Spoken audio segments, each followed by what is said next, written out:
Buenos días, queridos hermanos. ¿Cómo están? Espero que siendo sostenidos por nuestro buen Dios. Un domingo más a través de estos medios que el Señor ha provisto para que su iglesia sea expuesta a su palabra. Agradecemos al Señor por sus bondades y por tenernos aquí reunidos de manera virtual, pero aún así atentos a lo que el Señor quiere hablar a nuestra vida.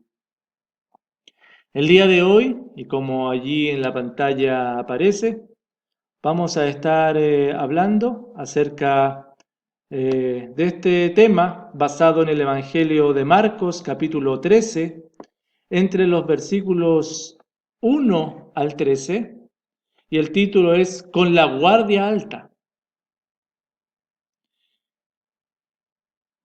Mensaje número 59 en esta serie de mensajes del Evangelio de Marcos. Y yo te invito, querido hermano, querida hermana, que puedas poner atención, que puedas concentrarte y en una actitud de adoración, el texto de la palabra del Señor hable a tu vida. Marcos 13, del 1 al 13, dice de la siguiente manera. Saliendo Jesús del templo, le dijo uno de sus discípulos, Maestro, mira qué piedras y qué edificios. Jesús respondiendo le dijo, ¿ves estos grandes edificios? No quedará piedra sobre piedra que no sea derribada. Y se sentó en el monte de los olivos frente al templo.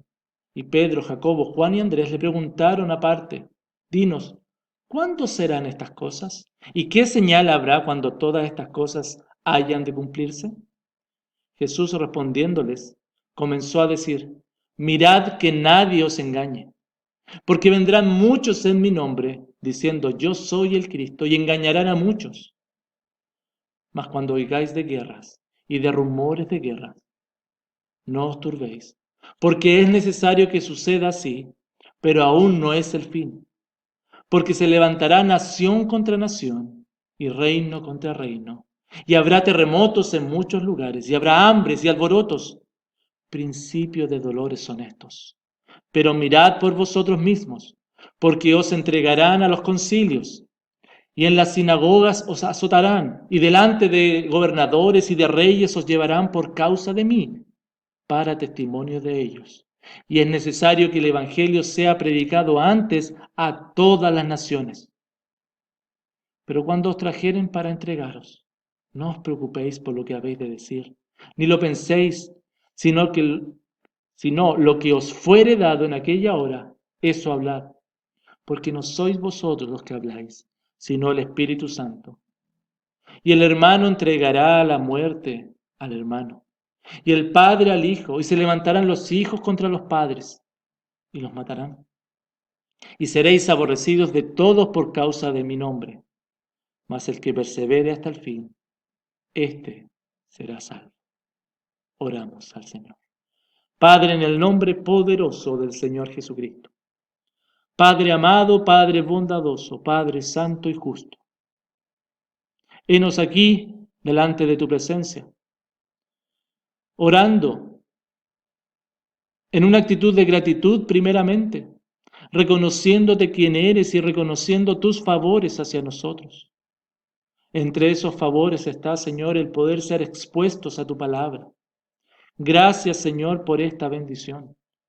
Mas, Padre, quisiéramos pedir que tu Espíritu Santo ilumine nuestra mente débil, finita, para así comprender tus verdades.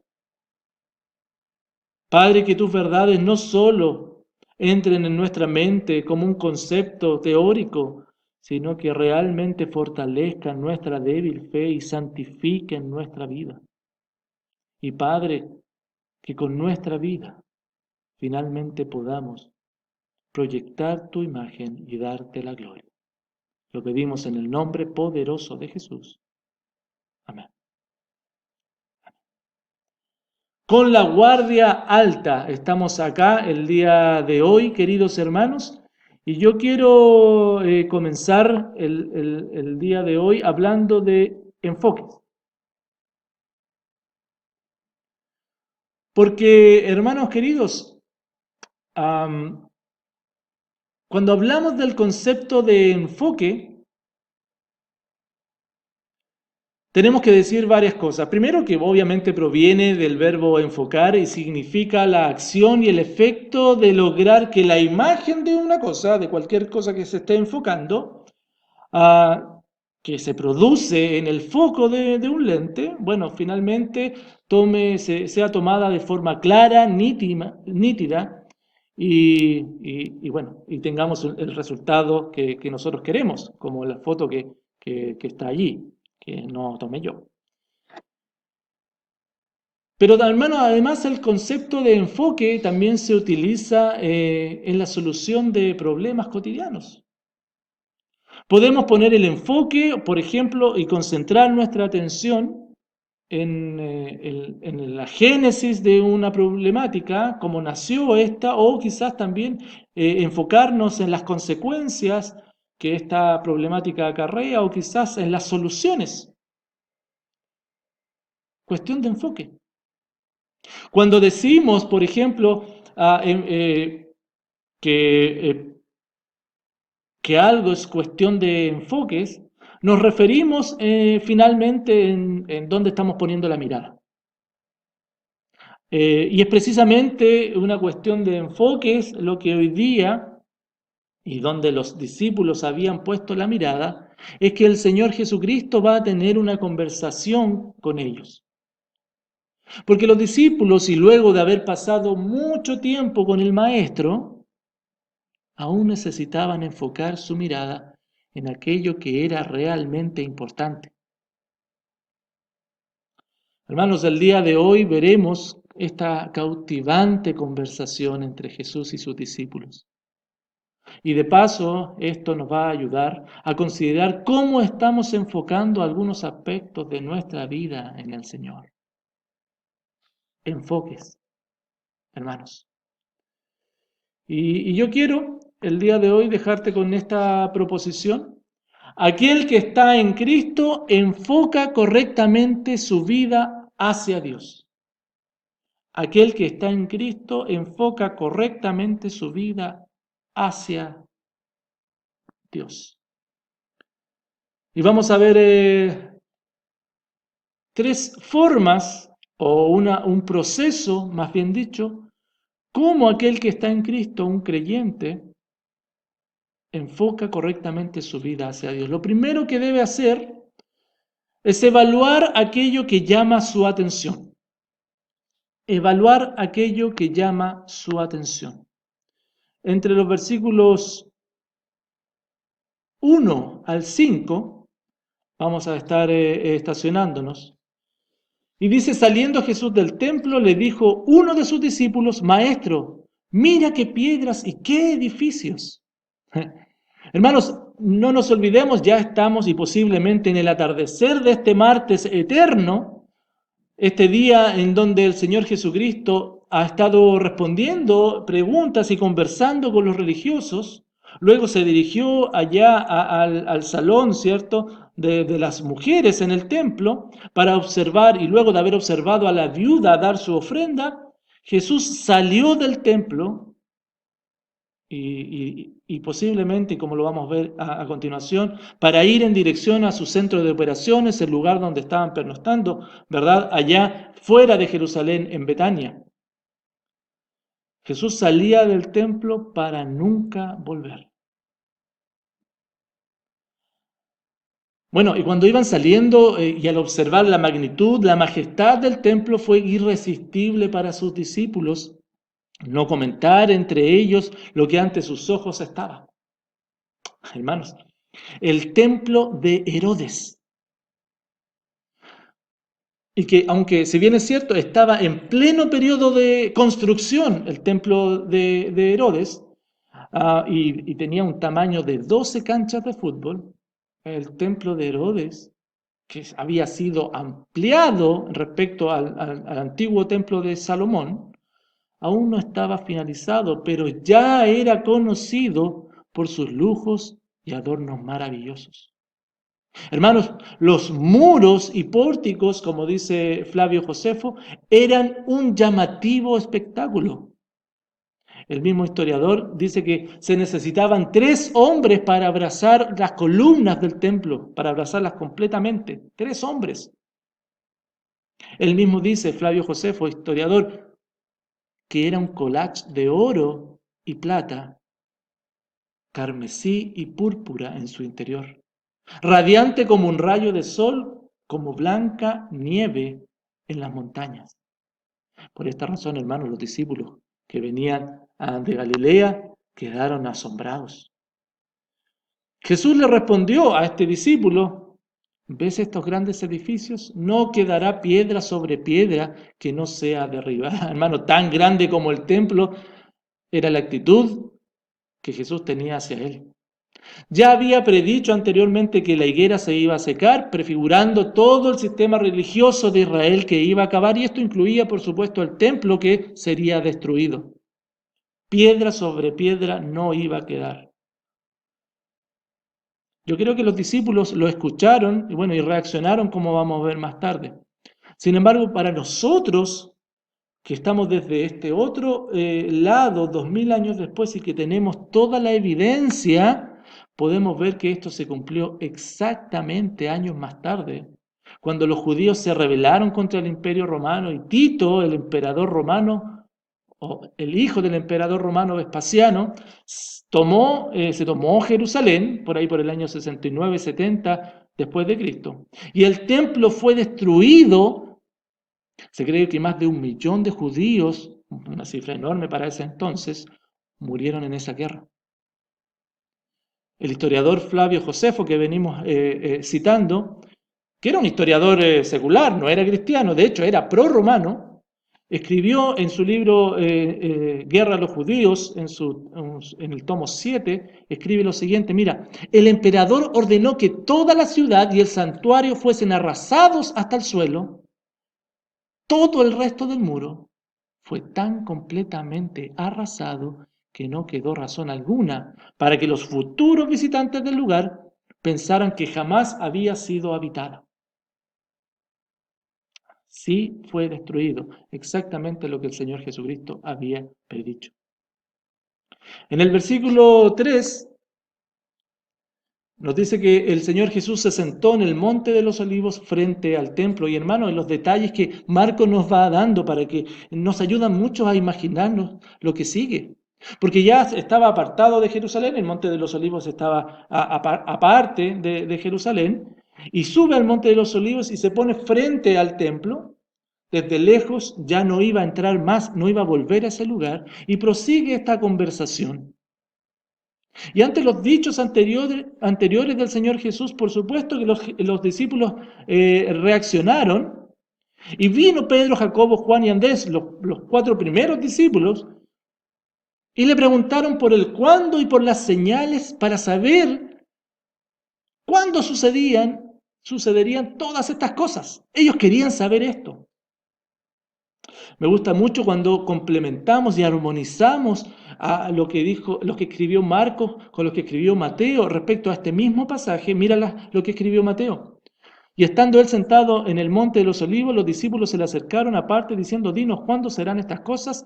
¿Y qué señal habrá de tu venida y del fin del siglo? Los discípulos no solamente le estaban preguntando, como dice acá en Marcos, cuando se cumpliesen estas cosas, sino que le preguntaron por la venida de Jesús y el fin del siglo. Por tanto, la pregunta de los discípulos tenía tintes escatológicos. Ellos querían saber estas cosas, pero también saber la venida, las señales de la venida del Señor y del fin del mundo. El interés que los discípulos tenían era, por un lado, tenía relación con lo que ellos esperaban como judíos. Lo que ellos querían y esperaban y anhelaban era la caída del Imperio Romano para que el reinado del Mesías se instaurara en la tierra. Los discípulos seguían pensando de manera terrenal y el Señor ahora les iba a exhortar una y otra vez acerca de sus expectativas. Ellos, los discípulos, seguían pensando en el reino mesiánico terrenal del Mesías. Hermanos, y esta declaración del Señor Jesús, que el templo iba a ser destruido, iba a ser importante porque iba a ser usada, esta misma declaración iba a ser usada en su contra, en su juicio y crucifixión, e incluso en el momento de su crucifixión iba a ser utilizada por las personas burlándose de él.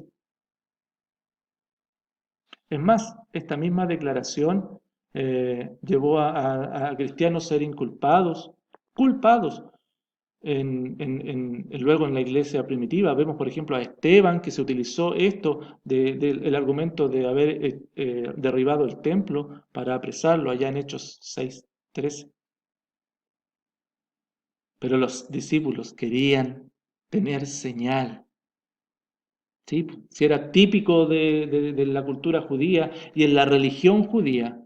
Ya los fariseos anteriormente habían pedido señal, ¿se acuerdan allá en el 8:11-12? Hermanos, para Dios el pedir señal es una muestra más bien de incredulidad, más que de fe en Él. Oh, hermanos, la espectacularidad de lo externo, como lo que los discípulos vieron, las cosas que nos rodean, incluso aquellas que queremos saber respecto a nuestro futuro, pueden ser engañosas y no confiables. Por eso el Señor Jesús les responde, mirad que nadie os engañe. Es absolutamente necesario y primordial estar atentos entonces y poner ojos, mirad, que nadie os engañe, en que no nos estemos concentrando en cosas banales, en cosas superficiales. Realmente estar evaluando en aquello que llama nuestra atención. Porque puede ser, insisto, que nos estemos engañando y estemos viviendo una fantasía bajo nuestras perspectivas, lejos de la voluntad de Dios. Incluso, puede que llevemos tiempo con Jesús como los discípulos llevaban 3 años y medio ya, pero aún estemos esperando señales, estemos atrapados en nuestros propios intereses. Hermanos, por favor, pensemos entonces cómo estamos viviendo el día a día, cómo estamos viviendo nuestra rutina, nuestra cotidianidad, y cómo nuestro ser, nuestra carne, que incluye nuestros pensamientos, nuestras emociones, están jugándonos una mala pasada y fácilmente podemos estar nosotros poniendo nuestra mirada en aquellas cosas que nos apartan del Señor y de su voluntad. ¿Está tu vida enfocada en la voluntad de Dios? ¿Sí? ¿No sabes? Bueno, evalúa entonces, hermano, hermana, aquello que llama tu atención. Constantemente debemos estar evaluando aquello que está llamando nuestra atención. Jeremías 17:9 dice que engañoso es el corazón, más que todas las cosas y es perverso. Por lo tanto, debemos estar evaluándonos. Mateo 26:41 dice, velad y orad para que no entréis en tentación. El espíritu a la verdad está dispuesto, pero la carne es débil. Y Pablo lo dice de esta forma en 1 Corintios 10:12. Así que el que piensa estar firme, mira que no caiga, hermanos. Aquel que está en Cristo enfoca correctamente su vida hacia Dios, evaluando primero que todo aquello que llama su atención. Pero no solamente eso, hermanos, sino que además no esperando solo su propio bienestar. No esperando solo su propio bienestar. Sigue la conversación entre el Señor Jesucristo, cuando les dijo y comenzó a decirle, mirad que nadie os engañe, y comienza a darle algunas situaciones y a desarrollar este pensamiento, cosas que podían estar engañando a los discípulos. En el versículo 6 en adelante dice, porque vendrán muchos en mi nombre, diciendo, yo soy el Cristo, y engañarán a muchos.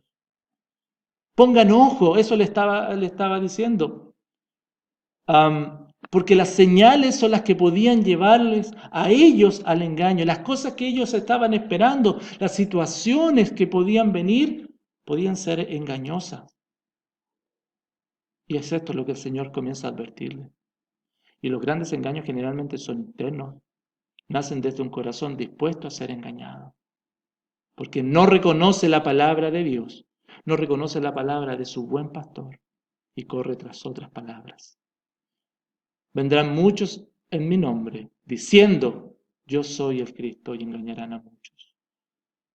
La primera señal es que muchos van a creer en la palabra de personas más que en el Evangelio. Eso es lo que Cristo le está diciendo. Muchos dirán, yo soy, es lo que Cristo les dice. Por supuesto, pues, hermanos, los judíos estaban esperando al Mesías, estaban esperando a aquel líder y les podía engañar. Estaban esperando que cayera el imperio romano, que se levantara el Mesías para tener un bienestar final en sus vidas. Y ellos iban a poner atención a cualquiera que se autoproclamase el Mesías. Y Jesucristo les dice, ojo, ojo, las circunstancias, los eventos pueden ser engañosos. Escuchar a cualquiera puede ser engañoso. Pero, ¿por qué? Porque de hecho el Señor Jesucristo jamás se presentó como el yo soy. Lo primero que Él presentó fue su mensaje de arrepentimiento y de fe. Versículo 7, además, nos muestra otra cosa que ellos, los judíos, los discípulos, podrían estar esperando y ser engañados. Cuando oigáis de guerra y de rumores de guerra, no os turbéis, porque es necesario que suceda así, pero aún no es el fin. Hermano, en el tiempo en que este evangelio fue escrito, ciertamente se oían rumores de guerra. En el año 40 después de Cristo, Calígula, el emperador romano, intentó erigir una estatua en el templo de Jerusalén y tuvo conflictos ahí. Más tarde, en el año 66, en la revuelta de los celotes, que terminó en la guerra contra Roma, y los judíos ponían su esperanza en la guerra porque a través de la guerra podían derrocar al imperio romano y comenzar el bienestar anhelado de su propio reino, esta independencia que ellos buscaban.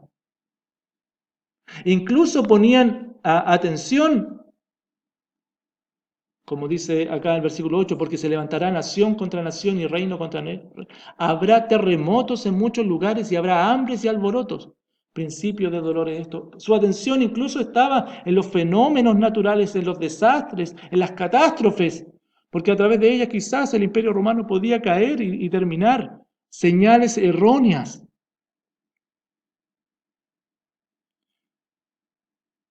Podemos ver, hermanos, la historia nos dice que durante todo este tiempo hubo hambruna. En el reinado, por ejemplo, del emperador Claudio, entre los años 41 y 54, hubo hambruna. El libro de Hechos, capítulo 11, 28, nos dice eso. Hubo terremotos en Frigia en el año 61 y en Pompeya en el año 62.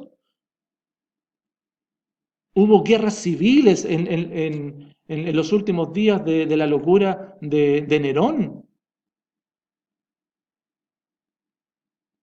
Sin embargo, hermano, la palabra del Señor, lejos de confirmar y de enfatizar las señales, lo que hace la palabra del Señor es recalcar lo engañosas que éstas pueden ser y las catalogas, pero aún no es el fin.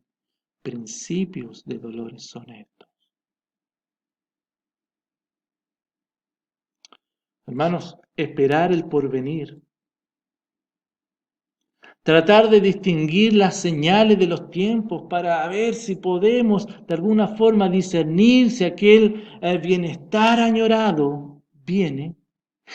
Podemos pasarnos la vida tratando de distinguir y considerar qué decisión tomar, si sí o si no.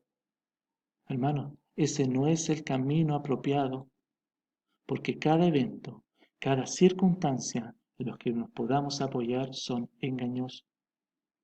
Ninguna situación externa que podamos observar, entonces debe llamar nuestra atención.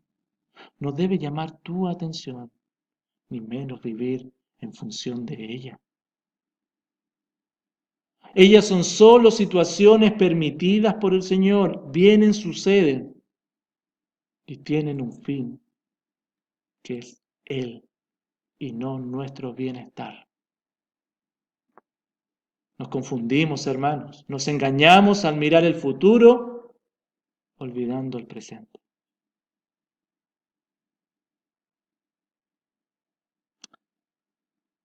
¿Cuáles son aquellas cosas que están llamando hoy tu atención? ¿En qué o en quién estás esperando entonces? Muchas veces, hermanos, centrados en nuestras propias expectativas, hablamos con Dios respecto a lo que nosotros, a lo que es de nuestro interés.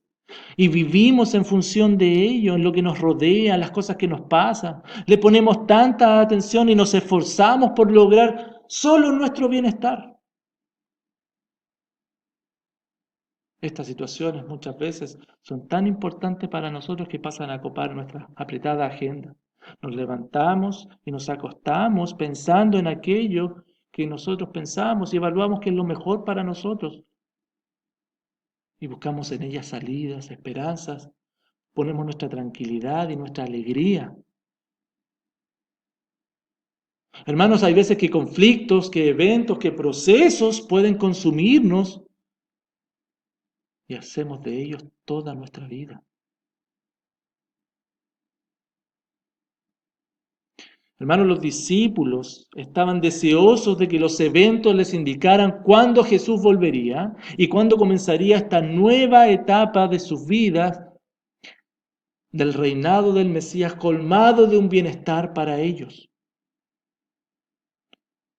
Así como ellos, nosotros también podemos estar poniendo nuestra esperanza en el futuro, engañados pretendiendo que las circunstancias son las que marcarán nuestro destino, pero finalmente, hermano, lo único que ellas marcan y evidencian es dónde está nuestro corazón.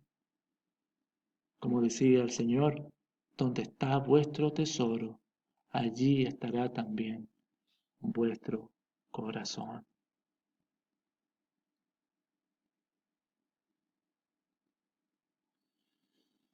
Hermanos, los discípulos hablaban de aquello en donde estaba su corazón. Ellos esperaban el bienestar para su vida y querían saber con señales cuándo éste llegaría. Oh, hermano, puede que tú y yo vivamos esperando y queriendo saber el camino de nuestro bienestar, y ese sean nuestros anhelos, engañados y lejos de la voluntad de Dios. Puede que tú y yo estemos. Aquel que está en Cristo enfoca correctamente su vida hacia Dios. Lo primero que hace, evalúa aquello que llama su atención. ¿Está de acuerdo a la voluntad de Dios? Segundo, no espera solo en su propio bienestar, sino más bien pone el propósito de Cristo en primer lugar. Él pone el propósito de Cristo en primer lugar. Y entre los versículos 9 al 13, te invito a que puedas ir allá.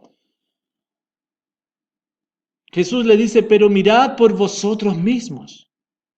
Pero antes de esto, sin embargo, miren por ustedes mismos. Quiere decir que ellos debían estar atentos, debían estar con la guardia alta, con su mente y con sus pensamientos claros. La idea es que los creyentes, que los discípulos desechasen la fantasía de estar esperando señales y recuerden que las adversidades, que las situaciones que les vendrían no son aberraciones en su vida, sino que van a ser la norma que los va a llevar al propósito de Cristo. ¿Qué cosas les sucederían? Bueno, porque os entregarán a los concilios y en las sinagogas os azotarán y delante de gobernadores y de reyes os llevarán por causa de mí. Hermanos, los creyentes iban a ser perseguidos, traicionados, castigados tanto por las autoridades religiosas como por las autoridades de la nación. Eso es lo que Jesucristo le está diciendo. Esto es lo que vienen a ustedes. Pongan la guardia alta porque esto les va a suceder. Como él se los había dicho anteriormente en Marcos 8:35, todo el que quiera salvar su vida la perderá y el que pierda su vida por causa de mí y del Evangelio, bueno, la salvará. Ahora, lo maravilloso de esto es que esto tiene un motivo y un propósito.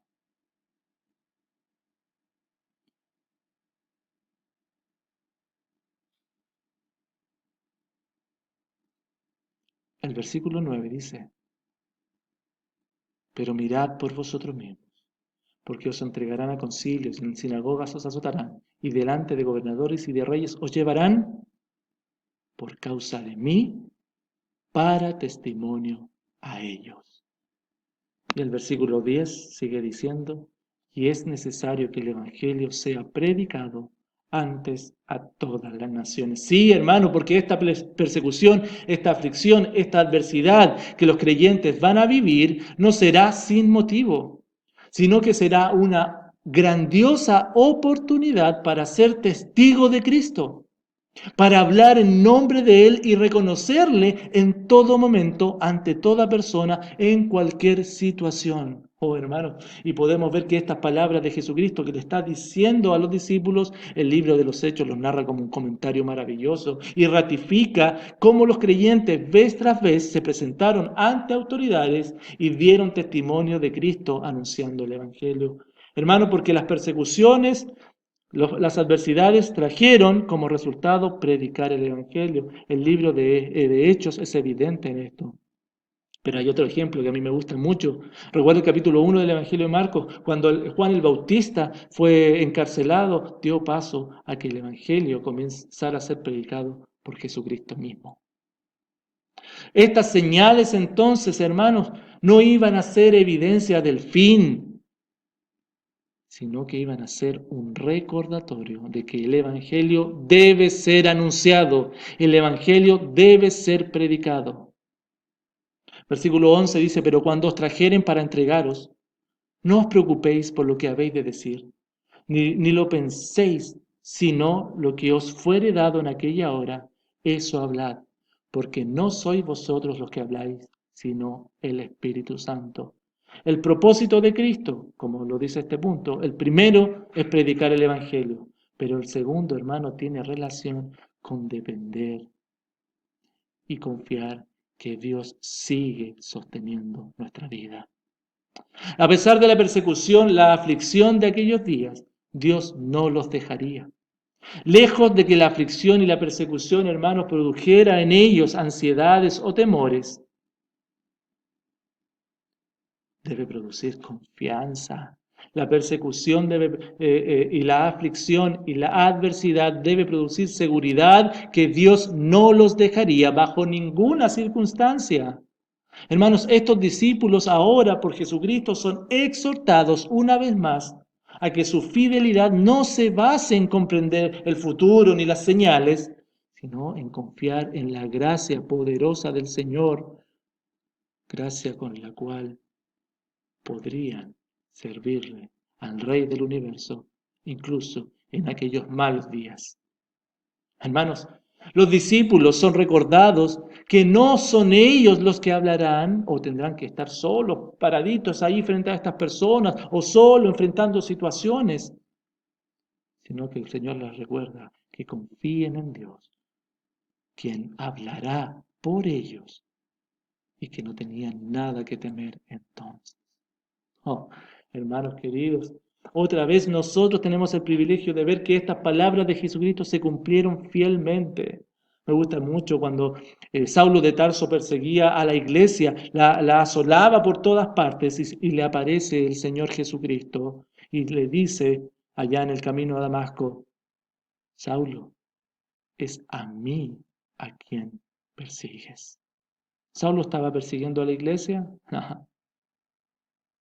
Cristo identificado con aquellos que se habían identificado con Él anteriormente. Oh, maravillosos hermanos, los creyentes debemos anteponer los propósitos de Cristo, que prediquemos el Evangelio y que confiemos en la gracia del Señor en medio de las dificultades. Versículo 12 nos dice, y el hermano entregará a la muerte al hermano, y el padre al hijo, y se levantarán los hijos contra los padres, y los matarán, y seréis aborrecidos todos por causa de mi nombre. Hermanos, una de las aflicciones más grandes y complicadas que los creyentes vivirían sería la de ser entregados ante las autoridades por sus propias familias. Las familias, lejos de protegerles, entre ellos se abandonarían mutuamente. Y esto iba a ser muy grave para ellos porque en el contexto judío la familia lo era todo, era la identidad de, de, de ellos ante Dios. Ellos ofrendaban por familias. Ellos, bueno, por eso tenemos a Josué diciendo, yo y mi casa serviremos a Jehová. Entonces que éstas se dividieran y se abandonaran. Y más encima dice el Señor Jesucristo que fuesen aborrecidos de todos ellos, sería sin duda un momento de prueba grande. Porque el costo del discipulado sería alto, hermanos, pero no tan alto como el honor de servir el nombre de Jesús, el nombre del Maestro, el nombre del autor de la vida, servir al sustentador del universo. Por eso la promesa viene de Jesús, y el que persevere hasta el fin, este será salvo. Oh, hermanos, este versículo que muchas veces es mal entendido y muy mal utilizado. Pero en términos simples, hermanos, aquel creyente que persevera en tiempos de aflicción, en tiempos de adversidad, anunciando el Evangelio, sabiendo que el Espíritu Santo sigue guiándole, sosteniéndole, y que sirve al nombre de Jesús, será cuidado y guardado durante toda aquella aflicción.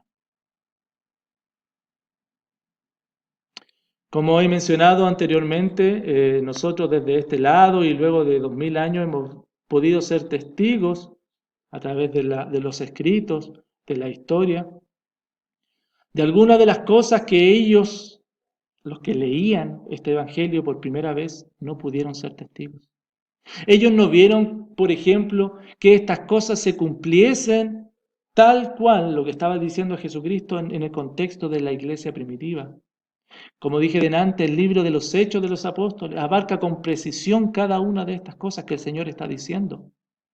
Pero además nosotros hemos podido ser testigos y ver cómo estos eventos que el Señor describió y anunció siguieron repitiéndose durante estos 2000 años en la iglesia de Cristo. Y aquellos fieles fueron y están siendo guardados por el Señor hasta el día de hoy. Maravilloso, hermano. Por tanto, hermano, Marcos no está dándole a los creyentes una pista de conocer el futuro, como muchas veces este pasaje esto se interpreta y se utiliza para ver el futuro, la escatología, sino que Marcos lo que está haciendo le está dando una guía para que confíen en el propósito de Dios, para que afirmen su discipulado, para que dejaran de estar pensando en banalidades y enfocaran su vida correcta hacia Dios. Pareciera, hermano, que este pasaje viene a recordar las palabras, todo este texto, todo lo que Jesús le está diciendo. Pareciera que viene a recordar las palabras antes dichas por el mismo Maestro respecto a quienes querían ser sus discípulos. Si alguno quiere venir en pos de mí, niéguese a sí mismo, tome su cruz y sigan.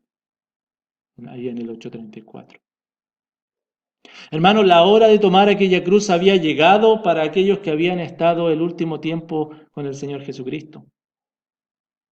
Ellos eran llamados a perseverar firmes hasta el fin, llamados a que sus vidas de fe no estarán exentas de adversidades, por supuesto, pero aún así llamados a depender en la promesa del Señor de ser testigos del Evangelio en la adversidad y confiando que serán guardados para vida eterna a través de Él.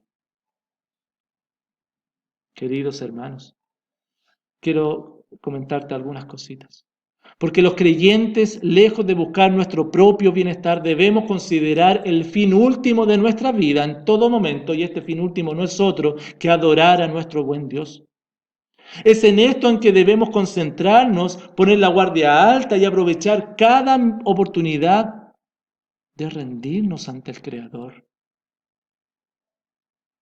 Tenemos que dar gracias a Dios que Él aún no ha permitido que en nuestro país se persiga a los creyentes, pero aún así todos tenemos aflicciones, todos tenemos luchas y hermanos, y estas son excelentes oportunidades para dar a conocer al Señor. Y te digo más, debemos predicar el Evangelio.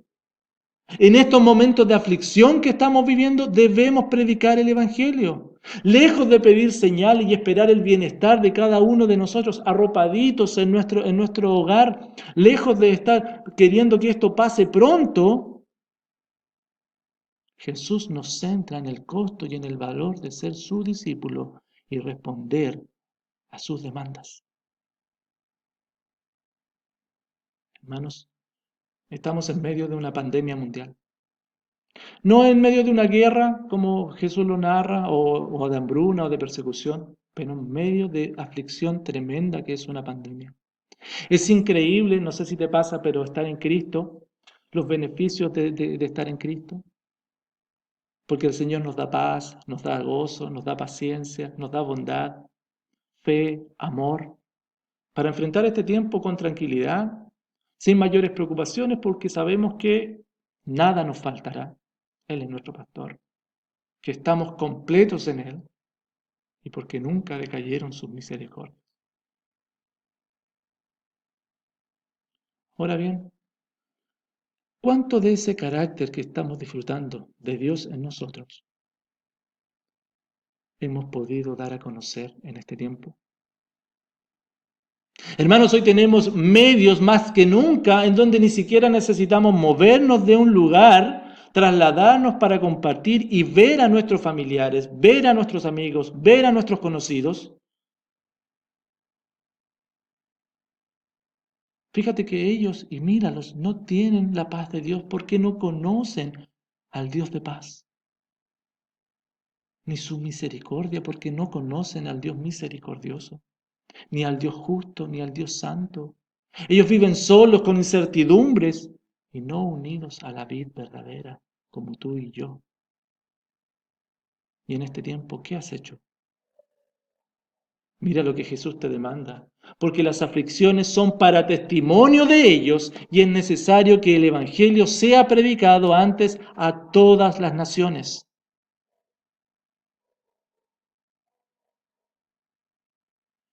Y además, hermanos, no debemos olvidar que en estas adversidades cada creyente está siendo sostenido por el Señor, como te decía adelante. Él es el que nos da el fruto del Espíritu que aflora en nosotros y podemos tener paz. Él prometió no dejarnos. Es más, su Espíritu Santo está guiándonos, enseñándonos, consolándonos. Verdades, hermanos, que deben ser acuñadas en nuestras vidas por cada uno de nosotros. Y qué lindo es que en las aflicciones, en las adversidades, no dependamos de nosotros, no dependamos de nuestras posibilidades, sino solamente de la suficiencia de Dios, quien sigue sosteniéndonos. Por tanto, hermano, ¿estás pensando que la situación que estás viviendo te está sobrepasando? ¿Que te supera? ¿Ves pocas posibilidades y pocas salidas a tu angustia? Ah, por favor, eso es porque has olvidado quién está contigo. La promesa del Señor es fiel y en medio de las dificultades, Él no nos va a abandonar. Recuerda las características que tiene Dios, fiel y verdadero. Él es tu amante y suficiente Señor y Salvador. Él te está sosteniendo. Estás pasando por prueba de tu fe. Bueno, Él te sostiene. Estás luchando con tu carne y confía en Él. Él te sostiene. Tienes temores, angustias, desilusiones. Él te sostiene. Maravilloso. Finalmente, hermanos, otra verdad que debemos analizar. Porque las aflicciones, las adversidades pueden crear, y como decía el Señor, iban a crear divisiones en las familias. Pero esto también afecta a la familia de la fe. En momentos de adversidad, dice el Señor que los familiares se abandonarán entre sí. No es muy distinto en la familia de la fe. Hermanos, las adversidades mostrarán quiénes son de verdad creyentes y quiénes no. ¿Quiénes son los de la familia de la fe? Marcos 3:35 dice los que hacen la voluntad del Padre. En tiempos de dificultad, no se abandona a la familia. Los que hacen esto es porque no son familia. Hermano, porque en este tiempo difícil que no nos hemos podido reunir, se hace notorio aquellos que han abandonado a la familia de la fe. Obsérvalo. Mira a tu alrededor. Ve quién ha abandonado a sus hermanos. Aquellos que se llaman o llamándose hermanos han estado lejos de servir al hermano, que han decidido abandonarlos, que han decidido tomarse un tiempo, un descanso, y no un servicio mutuo en este tiempo en donde cada uno de nosotros nos hemos necesitado la contención mutua, hemos necesitado palabras de aliento, amonestación, y algunos que no están. ¿Es ese tu caso?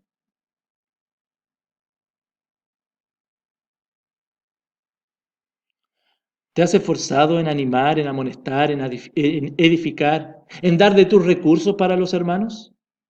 ¿Conoces las necesidades de tu hermano? ¿O estás en el punto 2, esperando solo tu propio bienestar? Hermano, esta es una exhortación del Señor Jesús a tu vida, a que respondas como su discípulo, si es que en verdad lo eres.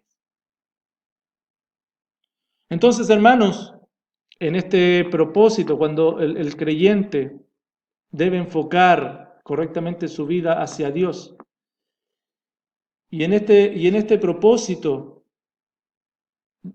de poner a Cristo, o el propósito de Cristo en el primer lugar, Jesús llama a los suyos a estar atentos y responder como discípulos, anunciando el Evangelio en medio de la angustia, dependiendo del Señor en medio de la angustia y servir a la familia de la fe en medio de la angustia.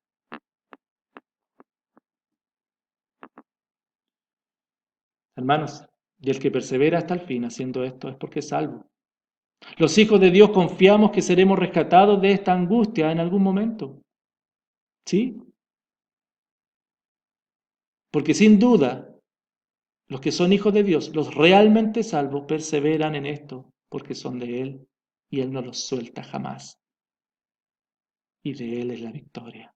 Como dice Romanos 8:37, antes en todas estas cosas somos más que vencedores por medio de aquel que nos amó.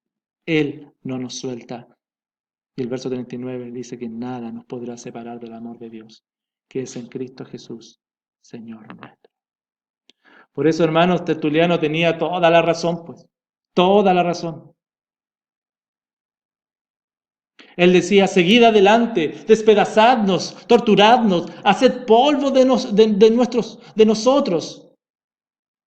Nuestros adeptos crecerán en la misma proporción con la que nos arrasáis. La sangre de los cristianos es su semilla. Si el mismo Señor Jesucristo lo dijo, que ni aun el Hades podía detener a la iglesia, porque el mismo Señor Jesucristo, el autor de la vida, el sustentador del universo, nos llama mi iglesia. Entonces, hermanos, esto es obedecer y servir a Cristo en todo tiempo. Estos son los que se han negado a sí mismos, los que han tomado su cruz y le han seguido tal y como Él los demanda. Porque aquel que está en Cristo enfoca correctamente su vida hacia Dios. Primero, evaluando aquello que llama su atención. Segundo, no esperando su propio bienestar. Y por último, poniendo el propósito de Cristo en primer lugar. Oramos al Señor. Padre, en el nombre poderoso del Señor Jesucristo, agradecemos por la exposición bíblica. El Señor Jesucristo, lejos de estar enfatizando señales y corroborar aquellas necesidades vacías de los discípulos, los llamaba y les exhortaba a que consideraran su propio discipulado. Mas, Padre, oramos para que nosotros podamos considerar, podamos enfocar nuestra vida correctamente hacia Dios y consideremos nuestros caminos, Señor. Padre, Ayúdanos porque necesitamos ser guiados por ti. Si estamos enfocándonos en aquello que nos llama la atención o si estamos enfocándonos en nosotros mismos, Padre, que haya un arrepentimiento genuino en nuestra vida y podamos confiar que Jesucristo está transformándonos para priorizar en sus propósitos. Gracias una vez más por este privilegio de ser expuestos a tu palabra. Guíanos para la gloria tuya, en el nombre poderoso de Jesús. Amén. Querido hermano, querida hermana, te agradezco por tu tiempo. Te invito a que estemos atentos a la palabra del Señor. En nuestras redes, en nuestro canal de YouTube, en SoundCloud, ahí tenemos alojados nuestros sermones, las exposiciones bíblicas. Te invito a que puedas estar repasándolas. Qué bien te hace volver a escucharlas y tomar apuntes, sobre todo en este tiempo, hermano, fortalecer nuestro corazón con la palabra. Están los estudios de Romanos para que vuelvas y si tú no puedes acompañarnos, puedes estar allí también, viéndolos, tomando apuntes. Son verdades que transforman nuestra vida. También están las meditaciones que están siendo compartidas para que perseveremos, para que permanezcamos en la palabra del Señor. Y en la semana nos reunimos a través de los grupos pequeños, animándonos mutuamente, considerándonos mutuamente, sirviéndonos mutuamente. Y qué lindo y qué bien nos hace. Te animo también a seguir participando en la ofrenda eh, de la canasta de amor. Están abiertos, está allí para este mes, para que podamos seguir siendo de bendición para nuestros hermanos. El Señor siga bendiciendo tu vida y solo en Él encuentres tú, tu fortaleza y la paz. El Señor te bendiga.